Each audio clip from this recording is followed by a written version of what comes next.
Esposa del Bronco va a la Segov. Le pido justicia, señor presidente. Rescataron a niño robado en Ixtapaluca. Y comunitarios retuvieron a marinos. Bienvenidos al Caporal del 8 de mayo. Comenzamos.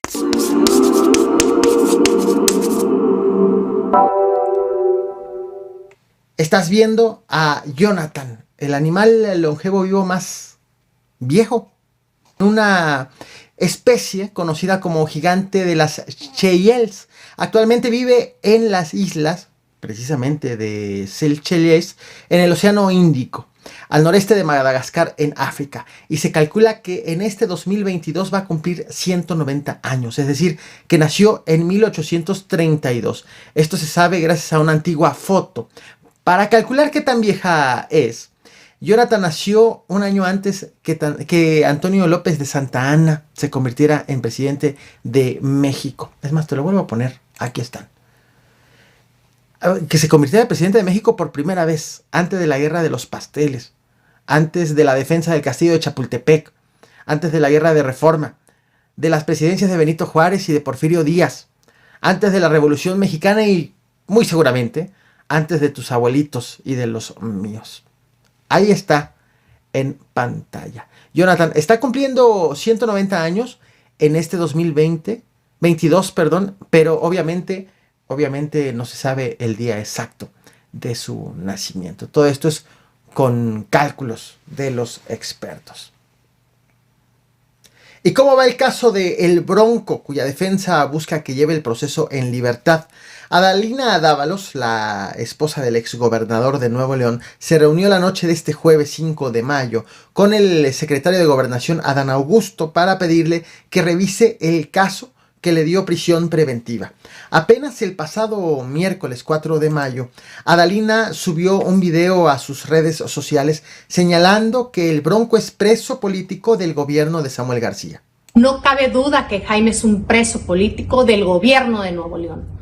Señor presidente, le externo mi preocupación no solo por la situación que vive mi familia, sino por todas las familias de Nuevo León.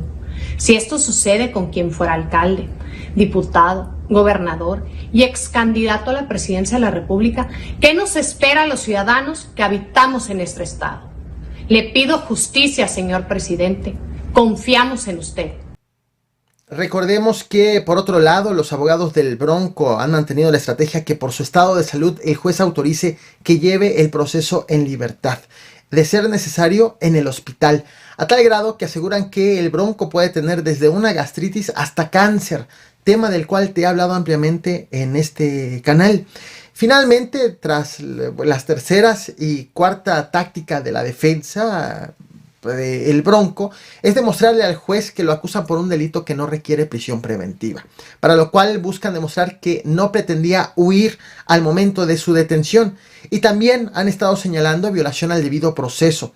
Para tal fin, este viernes 6 de mayo el Bronco hizo pública esta carta en sus redes sociales. Dijo que fue detenido con engaños, que no le mostraron de forma física la orden de aprehensión cuando era trasladado por sus escoltas, que le dijeron que se iban a detener porque más adelante había un enfrentamiento. Sin embargo, asegura que pasaron 20 minutos y pues no avanzaban, de tal forma que ya simplemente le mostraron la orden de aprehensión en un celular, y de allí pues la historia que ya conocemos. Así va el caso, una lucha por varios frentes para que el Bronco lleve su proceso en libertad. ¿Qué opinas? Leo tus comentarios. Úrsula Patricia Salazar Mojica, coordinadora de Morena en el Congreso de Tamaulipas, fue nuevamente exhibida en un audio donde aparentemente pide moches. Ahí como quiera se le subió ese efectivo, que eran 10, ¿no? En efectivo. No, yo necesito más. La renta de la camioneta son 10,000 pesos la que voy a mover.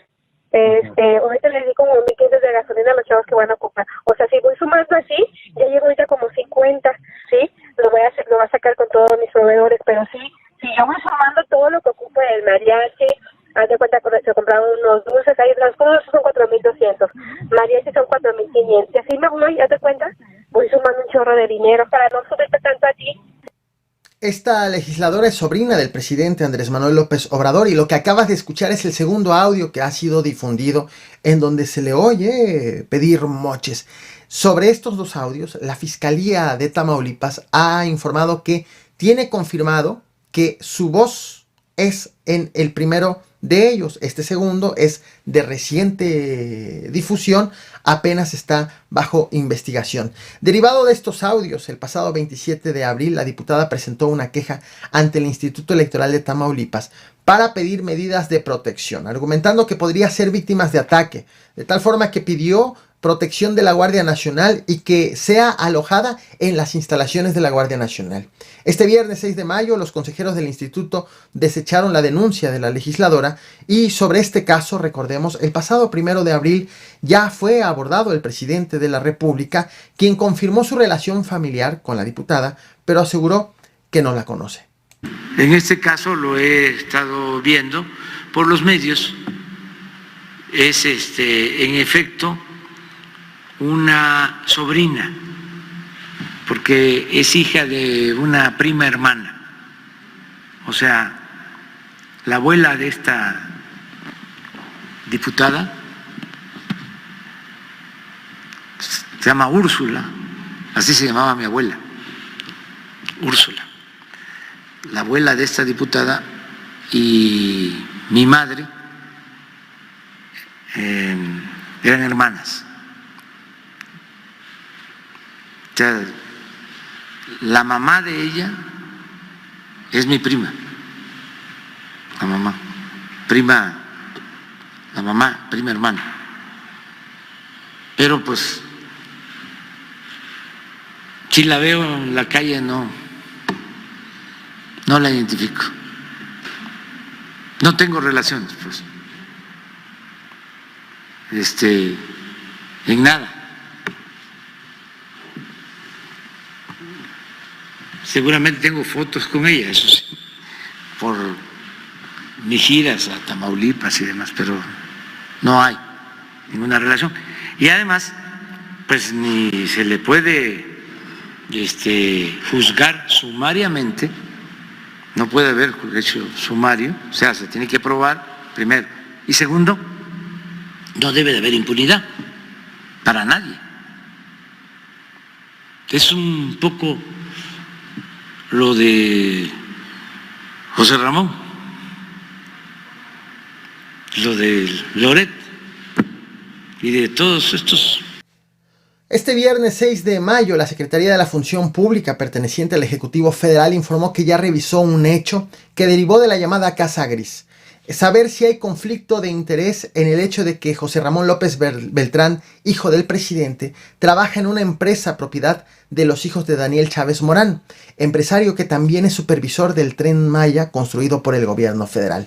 La Secretaría de la Función Pública determinó esto que ves en pantalla, que no hay conflicto de interés porque el empresario no ha cobrado en su labor de supervisor.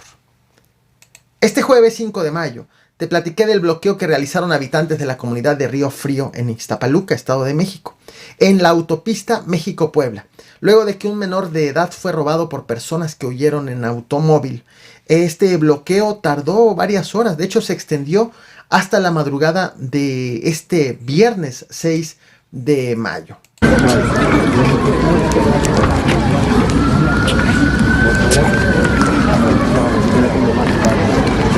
Sobre este hecho, la Secretaría de Seguridad Pública y Protección Ciudadana de la Ciudad de México informó que policías capitalinos del Estado de México y también del Estado de Hidalgo hicieron un operativo de búsqueda. Alrededor de las 6 de la tarde identificaron el vehículo en donde iban los ladrones con el menor. Mientras los policías lo seguían, la Guardia Nacional también se encargó de instalar puntos de revisión. Para las 11 de la noche, agentes de la Coordinación Nacional Antisecuestros ubicaron el vehículo en la desviación hacia Tula, Hidalgo, de tal forma que se coordinaron con la Fiscalía General de aquella entidad y para la 1:30 de la madrugada del viernes 6 de mayo, la CONACE, la comisión justo encargada del tema, la Coordinación Nacional Antisecuestros, la CONACE, detuvo en flagrancia a un hombre por llevar al menor de edad. Estás viendo la fotografía que han dado a conocer de esta detención. Minutos después fue detenida una mujer relacionada con el robo, quien presuntamente intentó sobornar a las autoridades. Para las 2 de la madrugada, Los manifestantes fueron notificados y finalmente la autopista fue liberada. En las últimas horas ha comenzado a ser compartido, se ha comenzado a viralizar en las redes sociales un video en donde se ve a civiles aparentemente dando órdenes a marinos. Vamos a esto, sí. ¿Sabes? El respeto te pedimos. Igual, respeto. ¿Qué es lo que ha ocurrido aquí? Ahorita te voy a mostrar el video completo. Esto fue grabado el pasado miércoles 4 de mayo en la carretera federal Acapulco-Ometepec, a la altura de Markelia, estado de Guerrero. Se trata de un elemento de la Secretaría de Marina, hablando con policías comunitarios, dado que esta policía comunitaria retuvo a un grupo de marinos. En las últimas semanas en la zona han sido registrados asesinatos, asaltos, desaparición principalmente de mujeres. Uno de los casos más recientes de estos hechos fue el asesinato de Luis Donato Ortiz, defensor del pueblo afroamericano, también fundador del Consejo Ciudadano de Markelia y de la Policía Comunitaria de la Coordinadora Regional de Autoridades de Comunidades. Esto ocurrió en la carretera Markelia Playa La Bocana el pasado 29 de abril. Derivado de estos hechos, elementos federales han incrementado su presencia en la zona y han estado haciendo patrullajes. Y fue justamente durante uno de estos recorridos cuando elementos de la Marina encontraron a integrantes de la Policía Comunitaria de la Unión de Pueblos y Organizaciones del Estado de Guerrero, una policía comunitaria fundada en el año 2010 con presencia en la Costa Chica y que suelen ir con armas largas de uso exclusivo del ejército e incluso han sido captados con vehículos blindados. Tras ver los marinos a estos autodefensas, uno de los marinos le pidió que se quiten la vestimenta que llevaban, porque era parecida a un uniforme militar. Y ahí empezó todo. Los comunitarios entonces reaccionaron reteniendo a los marinos, le poncharon la llanta a uno de los vehículos de la Marina, los amenazaron con colgarlos de un puente. El verbo que emplearon, y ahorita lo vas a escuchar en el video, fue de manear, que significa amarrar. Los militares, los marinos, estuvieron retenidos por más de media hora, pero fueron liberados gracias a la intervención del alcalde Casiano Clemente, electo por la alianza PRI-PRD. Tras este video, el dirigente de la policía comunitaria, Bruno Plácido Valero, dijo que fue un error inexplicable la retención de los marinos, que se trata de un asunto que van a resolver y que si hay que poner sanciones, lo van a hacer. También derivado de este video hubo una actualización de cifras de esta policía comunitaria por parte de su dirigente. Asegura que tienen desplegados 3.500 comunitarios a lo largo de 15 municipios de la Costa Chica, incluido Acapulco. Mediante un comunicado, la Mesa de Seguridad de Coordinación para la Construcción de la Paz en el estado de Guerrero reprobó la actuación de esta policía comunitaria. Sin embargo, hasta este momento no hay sanciones por parte de la autoridad hacia estos comunitarios. Ahora sí, te muestro el video completo. No olvides reventar el botón de like, compartir y suscribirte. Quienes están viendo la transmisión en vivo, regreso con la lectura de comentarios. Gracias. ¿Ustedes que viene amando? Sí, yo lo mando. La verdad pensábamos manearlo. Somos muchos y viene toda la costa ahorita. Te pensaba manear y ponerte en el puente, carnal. Dale.